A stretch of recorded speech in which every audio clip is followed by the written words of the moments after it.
Jharkhand high court के ताजा फैसले ने राज्य में ईंट भट्टा संचालकों की मुश्किलें बढ़ा दी हैं। दरअसल अदालत ने स्पष्ट किया है कि ईंट निर्माण के लिए मिट्टी निकालने पर अब पर्यावरण स्वीकृति, प्रदूषण नियंत्रण बोर्ड से संचालन अनुमति और डिस्ट्रिक्ट मिनरल फाउंडेशन ट्रस्ट में निर्धारित अंशदान देना अनिवार्य होगा। न्यायमूर्ति सुजीत नारायण प्रसाद और न्यायमूर्ति अरुण कुमार राय की खंडपीठ ने ईंट भट्टा मालिकों की ओर से दायर याचिकाओं को खारिज करते हुए राज्य सरकार की कार्रवाई को वैध ठहराया। कोर्ट ने कहा कि ईंट बनाने में प्रयुक्त मिट्टी लघु खनिज की श्रेणी में आती है, जिस पर Jharkhand minor mineral concession rules 2004 पूरी तरह लागू होते हैं।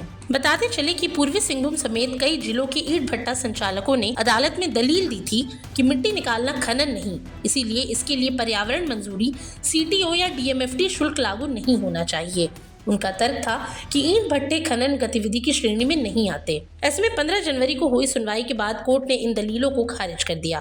अदालत ने अपने फैसले में कहा कि ईंट निर्माण की पूरी प्रक्रिया मिट्टी के उत्खनन से शुरू होती है, इसलिए दोनों को अलग नहीं किया जा सकता। बड़े पैमाने पर मिट्टी निकालने से जमीन, जल और वायु पर नकारात्मक असर पड़ता है। साथ ही अदालत ने यह भी कहा कि केंद्र सरकार पहले ही ईंट निर्माण में इस्तेमाल होने वाली मिट्टी को माइनर मिनरल घोषित कर चुकी है।